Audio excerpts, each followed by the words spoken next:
Steph, what's the challenge of preparing for an unknown opponent? You've got an A or a B. You could focus on yourself, but you can't get too specific yet. Yeah, I think for us today's about focusing on us. We've got to be able to fine-tune some things, number one.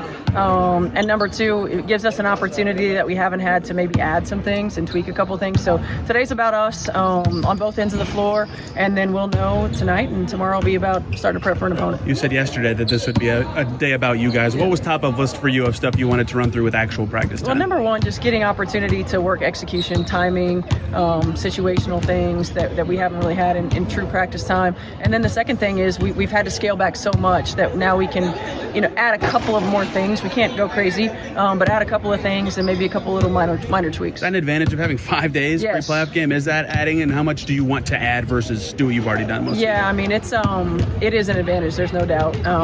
And we don't want to overload them. But we want to add a couple of different things. I mean, obviously, when you scale back, you become a little bit predictable. So we want to add a couple of things, tweak a couple of things, so that we have some new actions running into playoffs. You finally, this roster's been all over the place for the last 6 weeks. You finally kind of settled into a group for 10 days here. Yeah, I know, right? Can you finally kind of get a feel for this group as you get into game one and go, okay, we really are starting to know what this last 3 games has led us to? Yeah, I think we have. I think the last couple of games you can tell a little bit in rotation, but now, especially two combinations who can be on the floor together, what kinds of different looks we can give them. And some of that based on opponents, some of that just based on us getting into a rhythm. So yeah, it's nice to have had the opportunity with this group for 10 days, and then hopefully now these extra 5 days that we have, or however many days that we have, continue to work that continuity. How significant will it be to have a home court game throughout this as well, given the fact they did not last year against you? It's going to be huge. It's going to be huge. Certainly, I think our fans deserve an opportunity to see a playoff game. Secondly, it's something that we've been talking about in the league for a long time. I mean, certainly balance and equity, and being able to give everybody a home game in the playoffs. So I think it's exciting. I think it's exciting for our players. I know it's exciting for our fans.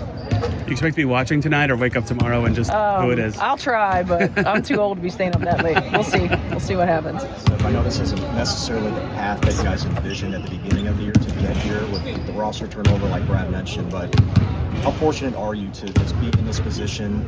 Slate is clean, and anything can happen this year. Yeah, I think we're really fortunate. It says a lot about this group. How resilient they've been, how tough they've been, how locked in they've been to just putting one foot in front of the other and doing whatever's necessary to position ourselves to win ball games. And I think it says a lot about them that they've been able to bring in, and we've been able to bring in new players, and they've adjusted and adapted to them. And especially because you think about the new players that we brought in are all on the perimeter. They've all primary ball handlers, and so particularly with Kelsey, AB, and Tosh, and Lexi too, they're different styles, and you got to be able to adjust to that. So it says a lot about these guys.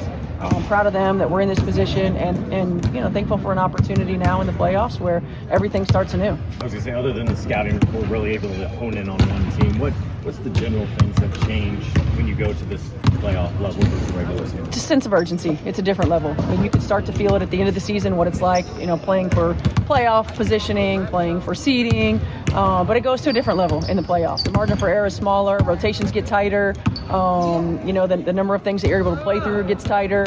All of that goes to another level. And, one of the things I always like to talk about with the teams as well is, you're only guaranteed now a limited time with this group.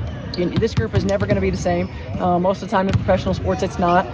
And so enjoying this moment, enjoying one another. This is a really connected group. And being able to put yourself in a position to play together for as long as you can.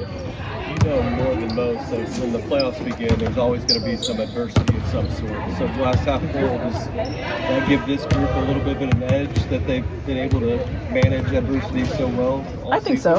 I think certainly it does. When we've managed it the way that we've managed it throughout the course of the season, in-game managing adversity is hopefully going to seem like nothing for us. And we've managed some of that throughout the course of play as well.